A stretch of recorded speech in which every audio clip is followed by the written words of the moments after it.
অবশেষে ভক্তদের স্বপ্ন পূরণ করছে সিবিএফ। ব্রাজিল দলের দায়িত্ব কার্লো অ্যানচেলোত্তির হাতেই উঠতে চলেছে।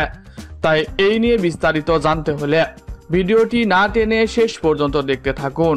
আর আপনি যদি আমাদের চ্যানেলে নতুন হয়ে থাকেন তাহলে এক্ষুনি সাবস্ক্রাইব করে রাখুন। আর ইতিমধ্যে সাবস্ক্রাইব করে থাকলে আপনাকে অসংখ্য ধন্যবাদ। দরিফালের বিদায়ের পর থেকে যে নামটা ব্রাজিল দলের সবচেয়ে বেশি এসেছে সেটি হলো কার্লো অ্যানচেলোত্তি। 2023 সাল থেকেই তাকে ব্রাজিল দলের দায়িত্ব দিতে চায় সিবিএফ, তবে সেই সুযোগটা হচ্ছিল না ব্রাজিলের জন্য। কিছুদিন আগেও তার নাম জোরসোরে শোনা গেলেও তিনি রিয়াল নিয়ে ব্যস্ত থাকার ফলে তাকে ব্রাজিল দলে পাওয়া যাবে না বলে জানা গিয়েছিল। তবে লা লিগা ও চ্যাম্পিয়ন্স লিগে রিয়ালের ধরাশায়ী হওয়ার কারণে দল থেকে তাকে এখন স্যাক করতে পারে বলে জানা গেছে। আর্সেনালের সাথে দ্বিতীয় লেগের পরেই তাকে স্যাক করা হতে পারে বলে চূড়ান্ত খবর নিশ্চিত করেছে অন্যতম ক্রীড়া সাংবাদিক ফ্যাব্রিজিও রোমানো। আর এতেই ব্রাজিল দল তাকে পেতে মরিয়া হয়ে আছে।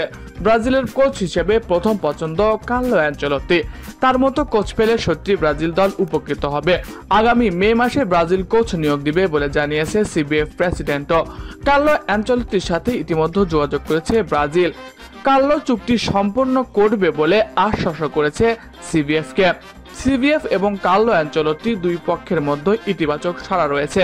কার্লো অ্যানচেলোত্তির সাথে তার ছেলেকে দিয়ে আলোচনা চালিয়ে নিচ্ছে বলে জানা গেছে বিভিন্ন গণমাধ্যমের সূত্র ধরে। সবকিছু ঠিকঠাক থাকলে, রাজনৈতিক প্রভাব না পড়লে ইতালিয়ান মাস্টার মাইন্ডের অধীনে বিশ্বকাপে পা দিতে চলেছে সেলেসাওরা। আর তার অধীনে বিশ্বকাপ